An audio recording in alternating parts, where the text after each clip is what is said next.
നമുക്ക് ഏറ്റവും പ്രധാനമായി കേട്ടുവരുന്ന ഒരു 2 തെറ്റിദ്ധാരണകളെ കുറിച്ച് പറഞ്ഞിട്ട് നമുക്ക് അടുത്തിട്ട് പോവാം.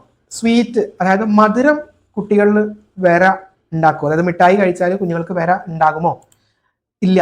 അതിന്റെ ഫാക്ട് എന്ന് പറഞ്ഞാൽ അതൊരു തെറ്റിദ്ധാരണയാണ്. അധികം മിഠായി കഴിച്ചാൽ കുഞ്ഞുങ്ങൾക്ക് വിര വരും എന്നുള്ളത്. പക്ഷെ അങ്ങനെ ഒരു അസോസിയേഷൻ ഇല്ല എന്നുള്ളതാണ്. അതുപോലെ തന്നെയാണ് കുഞ്ഞ് രാത്രിയൊക്കെ ഉറങ്ങുന്ന സമയത്ത് പല്ല് കടിക്കുന്നുണ്ട്, അത് വിരയുടെ ലക്ഷണമാണോ എന്നുള്ളതാണ് അടുത്തൊരു സംശയം. സത്യം പറഞ്ഞാൽ അതിന്റെ ഫാക്ട് എന്താന്ന് പറഞ്ഞാൽ, ഈ രാത്രി പല്ല് കടിക്കുന്നതിനെ വിളിക്കുന്ന പേരാണ് ബ്രൂക്സിസം.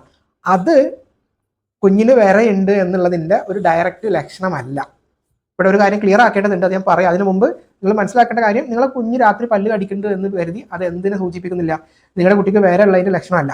പക്ഷേ ഒരു കാര്യമുള്ളത്, ഈ ബ്രൂക്സിസം, ഈ പല്ല് രാത്രി ഇങ്ങനെ കടിക്കാൻ ഉണ്ടാകുന്ന ആ ഒരു അവസ്ഥക്ക് ഒരുപാട് കാരണങ്ങളുണ്ട്. അതിൽപ്പെട്ട ഒന്നാണ് സ്ലീപ്പ് ഡിസ്റ്റർബൻസ്. അതായത് ഒരു പ്രോപ്പറായ സ്ലീപ്പ് കിട്ടാതെ ആയി കഴിഞ്ഞാൽ കുട്ടിക്ക് ആ ലക്ഷണം കാണിച്ചേക്കാം. മറ്റനവധി കാരണങ്ങളുണ്ട്. ഒരു കാരണം സ്ലീപ്പ് ഡിസ്റ്റർബൻസാണ്. പക്ഷെ വരെ വന്നു കഴിഞ്ഞാൽ രാത്രിയുള്ള ചൊറിച്ചിൽ കാരണം സ്ലീപ്പ് ഡിസ്റ്റർബൻസ് ഉണ്ടാകാം.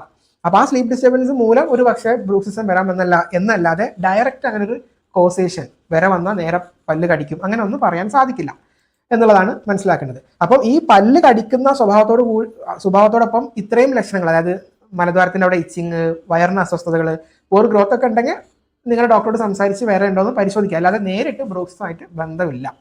പാരന്റിങ് ജേർണിയുടെ ഭാഗമാവാൻ താല്പര്യം ഉണ്ടെങ്കിൽ നിങ്ങൾ നമ്മുടെ സോഷ്യൽ മീഡിയ പ്ലാറ്റ്ഫോമുകൾ ഒന്ന് ഫോളോ ചെയ്ത് വെച്ചോളൂ, പ്രത്യേകിച്ച് നമ്മുടെ യൂട്യൂബ്. അപ്പം